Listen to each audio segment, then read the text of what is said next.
Thank you, Mr. Speaker, sir. The Honourable Speaker, the Honourable Prime Minister, the Honourable Cabinet Ministers, Honourable Assistant Ministers, the Honourable Leader of Opposition, Honourable Members of Parliament, fellow citizens of Fiji. And a very good afternoon to you all. Honourable Speaker, I rise today to make my contributions to the motion that is before the House, which is the debate on the 2024 and 2025 annual budget. At the outset, Honourable Speaker, I wish to take this time to congratulate the Honourable DPM and Minister for Finance and his team at the Ministry of Finance for a very well thought and very well articulated budget. On that note, Honourable Speaker, we also wish to congratulate the Honourable Attorney General, Honourable Graham Liang and Honourable Altiam Banivalu on their appointments as Attorney General and Minister for Fisheries and Forestry. Honourable Speaker, the Ministry of Home Affairs in this upcoming financial year has been allocated a total of 21.4 million. Out of the 21.4 million, Honourable Speaker, the Department of Immigration has got the largest chunk of 14.9 million, which is an increase compared to 8.7 million in the last fiscal year. This is a reflection of the government's commitment to fostering a robust, efficient and fair immigration system to our people. Honourable Speaker, sir, before I proceed, I also wish to commend the staff, the men and women of the Immigration Department for their work.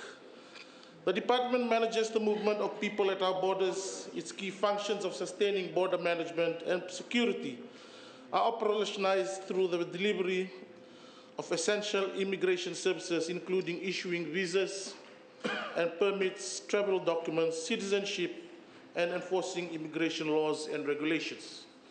Honourable Speaker, the Department will continue its work on the several critical initiatives in the coming financial year, and this includes: 1, the document management system, the enhancing of document management and security of immigration-related documents, the outsourcing of immigration administrative services, and the passenger information system. Additionally, Honourable Speaker, the Department will continue to address the findings and recommendations of the Growth Reset Subcommittee on Immigration Investment, ensuring that our immigration policies support economic growth and development.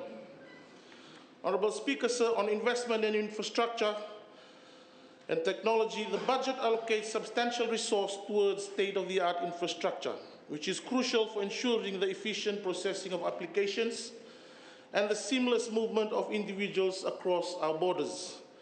Therefore, significant investments will be made in upgrading our immigration offices, implementing advanced technology systems, and enhancing our border security measures. This modernization, Honourable Speaker, will not only expedite processing times, but also ensure that our immigration system is resilient and responsive to the challenges of the 21st century. Honourable Speaker, on enhanced training and staffing, to complement these infrastructural improvements, we are also prioritizing the training and staffing of our immigration services. The budget includes provisions for recruiting additional personnel and providing comprehensive training programs, and for this I wish to thank the Minister of Finance for the approval from the Ministry of Finance. This initiative aims to equip our immigration officers with the skills and knowledge required to handle the complexities of modern immigration issues efficiently and compassionately. A well-trained and adequately staffed immigration workforce is essential for maintaining the integrity and effectiveness of our immigration system. Honourable Speaker, sir, on support for integration and settlement services, the government recognizes the importance of integration and settlement services.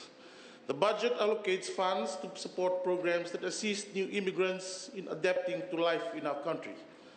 These programs will focus on providing language training, employment assistance, and cultural orientation, ensuring that newcomers can integrate successfully and contribute positively to our society. We believe that investing in the successful integration of immigrants is an investment in the future prosperity and social cohesion of our nation. Honourable Speaker, on streamlining administrative processes, in line with our commitment to efficiency and transparency, the budget includes measures to streamline administrative processes within the Immigration Department. This involves the implementation of a standardized national outsourcing administrative service fee structure applicable both domestically and internationally. By standardizing these fees, we aim to create a fair and transparent system that facilitates smoother and more predictable interactions for all our applicants, whether they are seeking visas, residency, or citizenship. Mr. Speaker, sir, on enhanced border security, the safety and security of our borders remain a top priority. The budget provides for enhanced border security measures, including the deployment of advanced surveillance technologies and the strengthening of our border patrol units. These efforts are crucial in safeguarding our nation from illegal activities while ensuring that legitimate travelers and immigrants are processed efficiently. On addressing humanitarian needs, Honourable Speaker, our immigration policy must also reflect our humanitarian values. On the 20th of June 2024, Fiji celebrated World Refugee Day, the first to be held in Fiji and the region. In collaboration with the United Nations High Commissioner for Refugees, the Department has developed joint procedures for assessing refugee claims, ensuring fairness and efficiency in our asylum process. We eagerly anticipate endorsing the Refugee Status Determination Standard Operating Procedures, a testament to our collaborative efforts in refining operational frameworks for the benefit of refugees. To date, Honourable Speaker, beyond the UNHCR's kind support, we are steadily progressing towards the formulation of Fiji's first ever refugee policy. We will continue to work closely with international organizations and partners to ensure that those fleeing persecution and conflict find a safe haven in our country, upholding our international obligations. Honourable Speaker, on the review of immigration legislation, I have addressed this in this August House. The review of our immigration legislation is in its preliminary stages. We extend our gratitude to our donor partners, International Organization of Migration, for their technical support and assistance. Honourable Speaker, there are some notable announcements in the budget, and I wish to highlight some of these. And I'm very fortunate that it has been highlighted in the budget. Firstly, the $200 assistance back to school grant. This has been well received in our communities. I've been going across to some of the villages back in Vanuatu. They have been well received, as this has been really helpful with them in preparation for school. Secondly, the continuous support from the Ministry of Rural and Maritime Development with regards to rural housing. The Honourable Minister has announced it, and we are thankful for this, as this has really helped in our rural communities, especially in our villages, for those who are seeking rural housing assistance. Thirdly, Honourable Speaker, there has also been a timely increase in salary and wages of our civil servants, which I believe is well deserving. This has been a much needed incentive given the work that the civil service has provided to our country.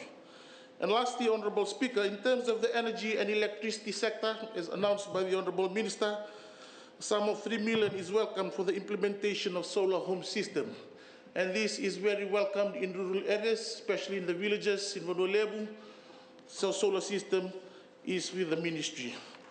Honourable Speaker, before I take my leave, Honourable Speaker, I wish to say that the budget of 14.9 allocation for immigration in 2024 and 2025 is a testament to our dedication to building a modern, efficient and compassionate immigration system.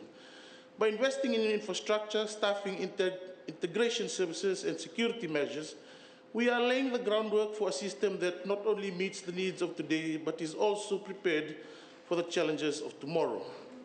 Mr. Speaker, sir, let us move forward with confidence, knowing that these investments will strengthen our nation, enrich our communities, and uphold the values that define us as a society.